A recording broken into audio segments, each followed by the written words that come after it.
Okay, welcome back. Last time we made our way into Oplucid City and challenged Cheren for our final gym badge.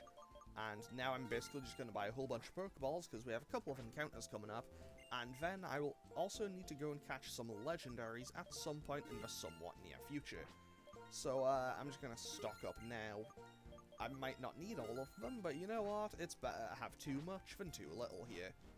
And before I do anything else, I also want to remember to put, what's it called? My mind has gone blank, and this is bad. The EXP share, that's what it's called, onto Fracture.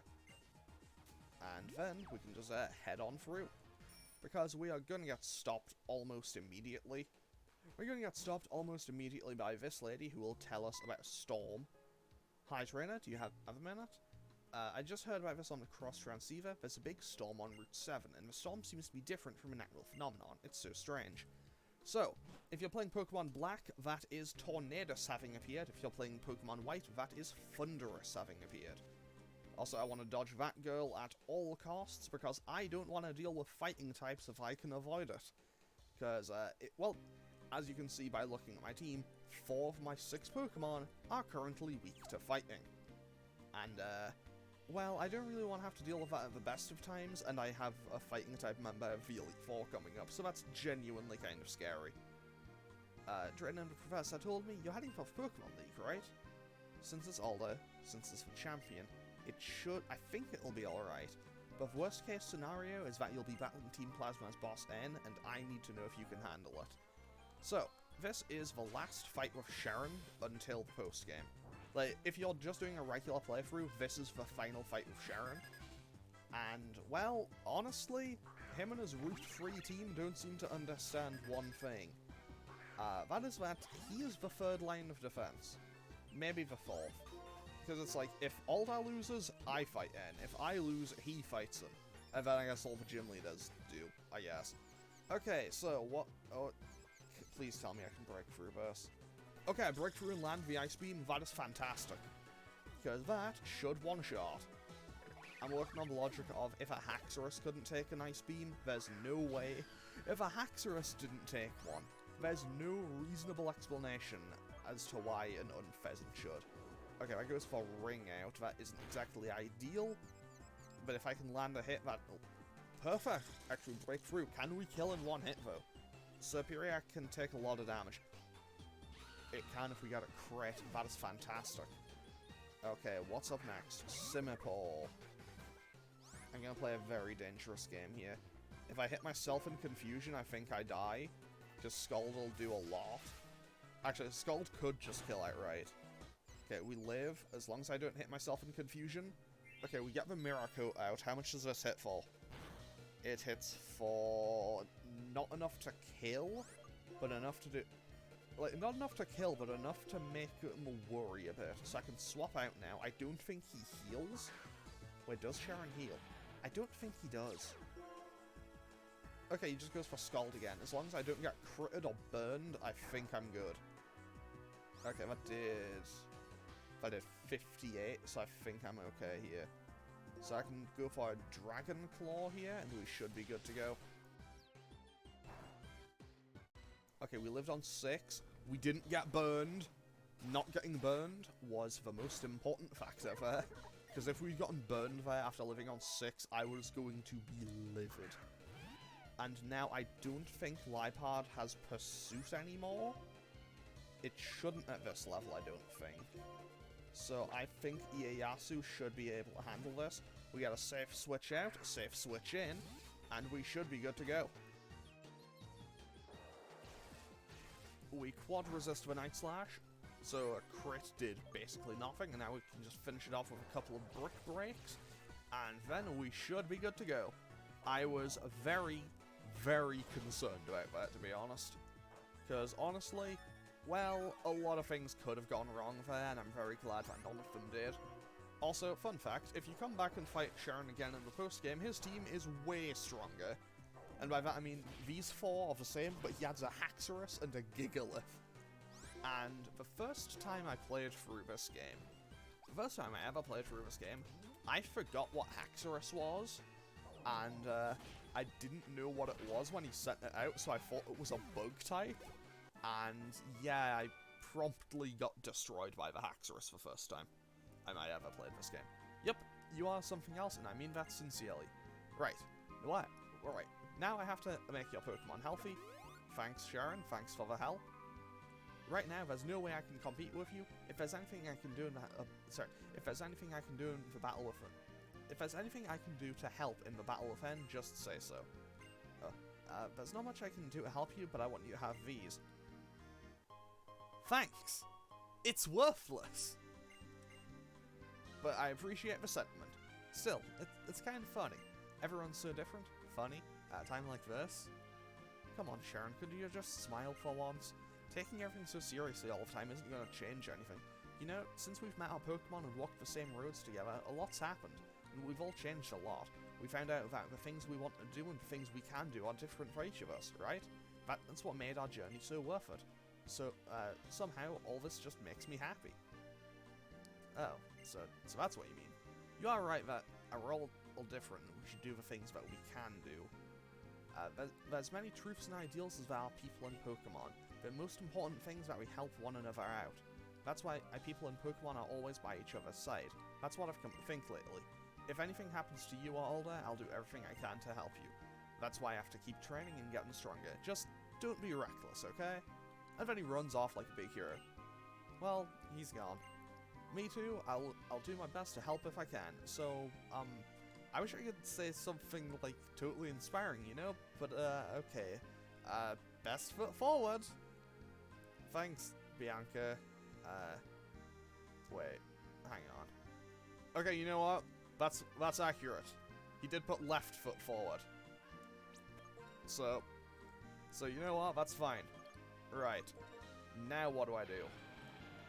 Actually, what I want to do is I want to dodge these trainers. Just for now. Okay, 10 out of 10.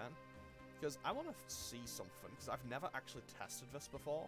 But now we reach the badge check gates, which are kind of scary. Actually, you know what? No, I'll go and get mine counter for Route 10. Basically, I don't know, like, I might catch a Pokemon in there, because I don't know if it gets counted as Route 10, or if it doesn't. If it gets counted as Route 10, I won't count it as an encounter, because obviously it's like, because obviously I'll have already had a Route 10 encounter, and I can also go and catch the Amoonguss along here. Like, there's a couple of stack Amoongusses. Amoongusses? Amoonguy? I don't know, whatever, it'll be fine. Okay, level 47 Beartic. I don't really want to keep no wait, I can't keep Neapolitan on this. I can't, because I got rid of Flash Cannon. But I think Ieyasu can handle this. I think Ieyasu can handle this. Let's go for it. Like, I don't think this thing naturally gets a fighting type move or anything. Okay, it does get Rock Slide, so maybe going out to Darmanitan would have been a bad idea. So let's go for a Metal Claw. And that should hit for... Actually, that did a decent chunk. Brine... I'll be honest, Brine is one of those moves that I always forget exists, because it's like, it was one of those moves that was added in Gen 4 and I thought was super cool, and then it's just like, haha, this is useless. It's like, it does double damage if you're on like half health. It's like, okay, cool, it's a nice move for like finishing something off, but why would I ever use it over something just like Surf or Ice Beam? I can get Swords Dance. Bye, Aerial Ace. Bye, Aerial Ace. I don't think we ever used you, but hey, we got Swords Dance. A Seismitoad? This is pretty bad for me. Not gonna lie, this is pretty bad for me. Does this thing naturally get Earthquake? That's my new question. You know what? I'm gonna take a chance. I think this thing's more specially bulky than physically. I might be wrong on that. You know what? Forget it. I'm just gonna go to Fracture and see how it goes. I'm gonna predict an Earthquake here, though. Does this thing naturally learn Earthquake? Does Brick Break? Does it naturally learn Brick Break? Whatever, it'll be fine. So I'm just gonna... Okay, it does have Earthquake. I should have gone for Dragon Dance. Okay, yeah, swapping out. Swapping out. Dragon Dance was a bad idea. Dragon Dance was a bad idea. Okay, I'm gonna swap to Crocodile, even though I know I can take a super effective hit from it. just to get the potential drop from Intimidate.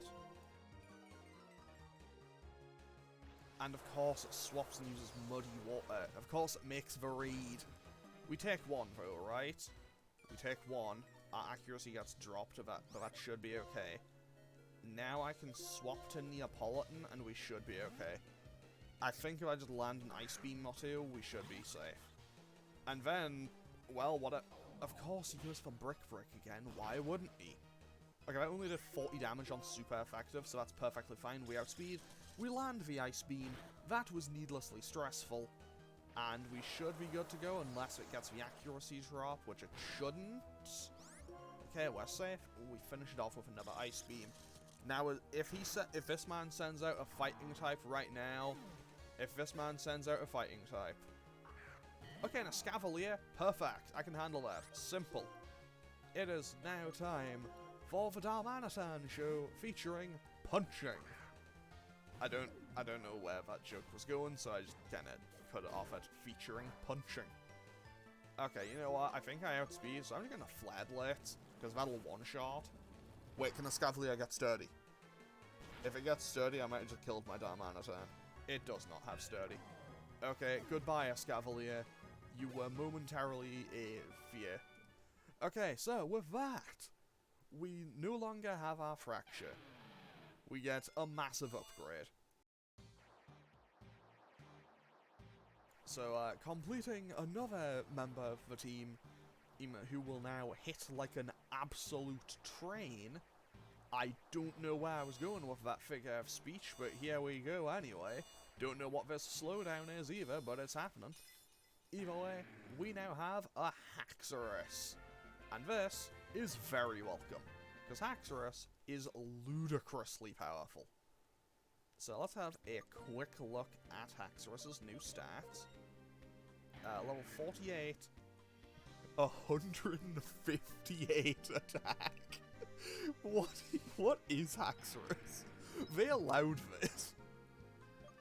I mean, Haxorus isn't even the strongest Pokemon, but like, it hits so hard. I love Haxorus. It is one of my favorite dragon types. Now my question is, yeah, I shouldn't try this, I don't think. I need to wait for this. Yeah, I'm not gonna risk it. I'm just gonna heal. I'm just gonna heal and make my way back, because I don't have anything that flies. So I do need to be a bit safe here. And if I accidentally ran into that girl, we would have to fight her, and I am not too confident about my ability to currently win in that situation. And honestly, I'd be very upset if I lost my Nuzlocke because I unintentionally ran into a fight when I wasn't fully healed. So let's just patch up everyone and then be good to go, even though I am just kind of making my way back for a short amount of time. Nope, accidentally walked into her anyway, but at least I'm healed now. I mean, credit to her, she is very confident in that. She's like, hey, my Pokemon are great, have a look. I mean, she ain't wrong. If she's made it all the way out here, her Pokemon probably are pretty great. But fortunately, our Pokemon might just be a bit greater. So, Mold Breaker, and let's just go straight for a Dragon Dance. Because you know what, we probably one-shot anyway. But let's just see how much damage we can do. Also, I really don't know what's happening with the game here. Like, I don't know why it's going so slow. Okay, so let's go for an X-Scissor, and this will one-shot. Absolutely no questions about. We're a +1 Haxorus. I'll be honest, we probably didn't need the +1, but hey, you know what, that's fine. This thing won't have Blizzard or anything, so let's just go for a Dragon Claw, and hopefully just one-shot here. Although Jellicent is very bulky. Okay, yeah, Jellicent takes a hit because of its natural bulk. That was too much damage. That was momentarily scary, but either way, Haxorus brings down Jellicent, and we win this fight. Simple as that. Honestly, I think I should make Haxorus the ace. I feel like I should make Haxorus the ace just because it has the highest potential damage. But at the same time, I feel like that's kind of a cop-out. It's like, yeah, of course I made the Haxorus the ace, it's the strongest Pokemon. Anyway, let's quickly... I want to... yeah, I'll have Gigalith up second, just for sturdy in case I need it. Need it in the wild encounter, because I'm going to use double grass for this, and hopefully, basically, I'm going into this grass hoping for one thing, and that one thing is not Vullaby. That's a Herdier, that's dupes. Not that actually, I wouldn't mind getting another Herdier. If this has Intimidate, I might... Does it have Intimidate? No, it does not. Okay, if it had Intimidate, honestly, I was considering taking it anyway. And I can also run back and catch one of those static Amoonguses. Oh, a Bouffalont! Okay, yeah, but I'm happy with this. I like Bouffalont. Bouffalant's really strong. Like, it suffers a bit from... It suffers a lot because of its speed, but, like, it hits very hard. Also, 10 out of 10, I bought a whole bunch of Quick Balls for catching legendaries and stuff. I'll be honest, I really do not like the way the Quick Ball looks. Okay, head charge. How much is this going to do? That was quite a bit, not gonna lie.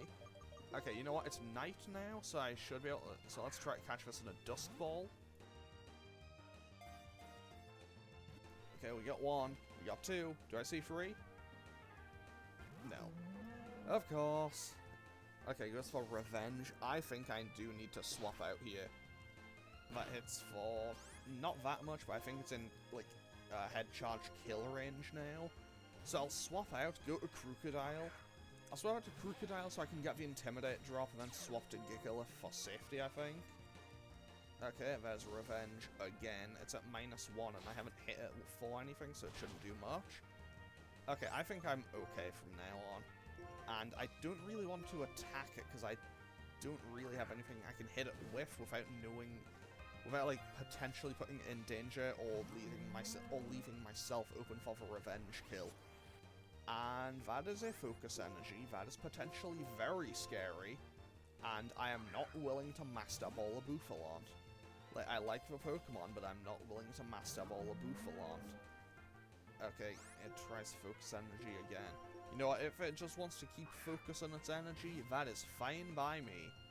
Like, I have no problems with that. 2, 3, click. There we go, 10 out of 10. We successfully have managed to catch a Bouffalont. Which, yay, cool, a new Pokemon that I like. But also, haha, what if I added a 5th Pokemon with a fighting type weakness? But what if? Okay, what is over here? Can I find a shiny? No, I cannot. But yeah, also, I'll be honest, Vullaby isn't a bad encounter. Vullaby, objectively, is actually kind of good. But to be totally honest, it was the #1 Pokemon I did not want on this route, because I'll be totally honest, I just don't like Vullaby. I don't like Mandibuzz either. And this is an Amoonguss, a scripted Amoonguss, because obviously it's a static. So, let's catch this, because, well, it'll be the only grass type we'll have access to. And honestly, even though it's not the strongest Pokemon in the world, it's got some pretty solid, like, what's the word? Like, support stuff. Like, it has plenty of support stuff available to it. I think it gets Spore naturally. Like, it gets Spore, it gets Leech Seed and everything. So I could potentially make it work out for the team. And also, it would be a fighting type resist. But I think what I really need to do right now is swap out. I'll just go to Ieyasu, because we'll resist its grass moves, and its poison moves won't be able to do anything at all. Okay. Okay, it already has Toxic, so that's pretty strong. I don't know why I clicked Aerial Ace, but then again, Amoonguss is bulky, it should take one. Okay.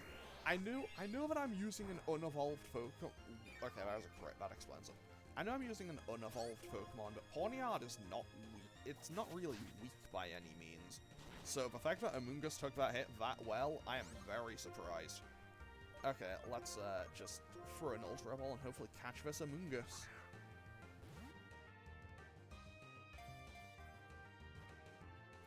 Two, 3, click.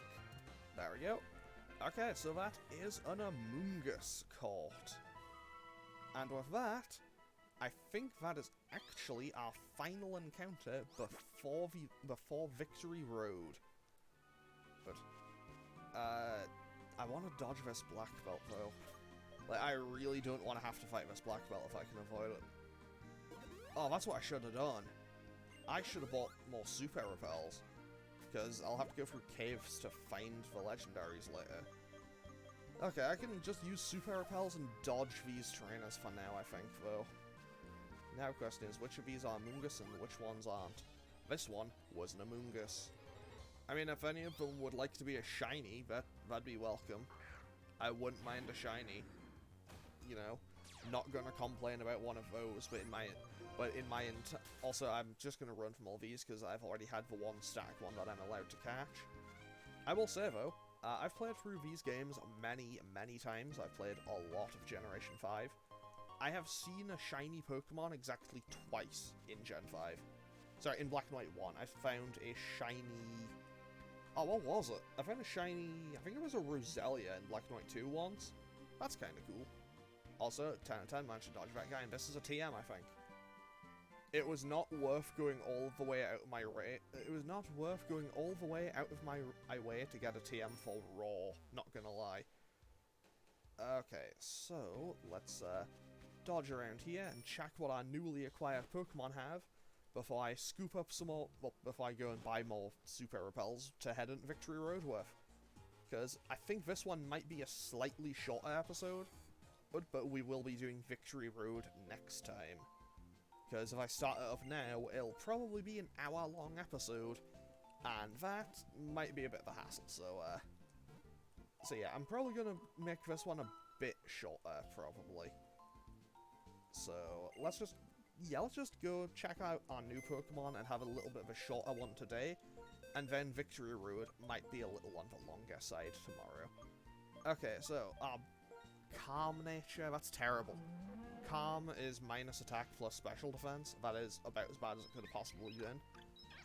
And Amoonguss, Rash isn't the worst, but it's definitely not great.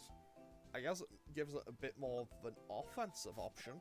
Oh, also, I did train up our Galvantula. Sorry, our Joltik into Galvantula. This is Gume. Obviously, I have its moveset basically picked up, basically fully set up. And I might go back... Actually, I should go and buy the TM for Thunder for it. Because the TM for Thunder, pretty much giving it access to Thunder with Compound Eyes is probably better for me than Thunderbolt. But honestly, I'll probably get rid of Electro Web for Thunder just so I have more varied options available.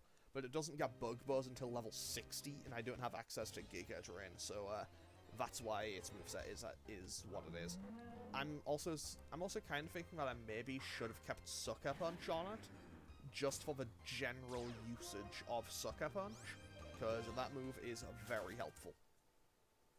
You know, because being able to just quickly get a hit in when your opponent might not be expecting it is always welcome. And that, and also I've been watching a good few people playing Radical Red recently, and yeah, Sucker Punch seems very valuable in that move. Sorry, Sucker Punch seems very valuable in that game. Like, honestly, I've been looking at, like, a few ROM hacks recently. Some of them look very fun. Some of them look not very fun. But anyway, what I'm going to do now is enter here and save before I end off today's episode. So, a little bit of a shorter one today, and we basically didn't really do anything. But I'm going to end this one off here as we go through Victory Road in the next one. So, as always, feel free to leave a comment down below or click any of the buttons if you feel so inclined, and I will hopefully see you all in the next one. Okay, thanks for watching. Later.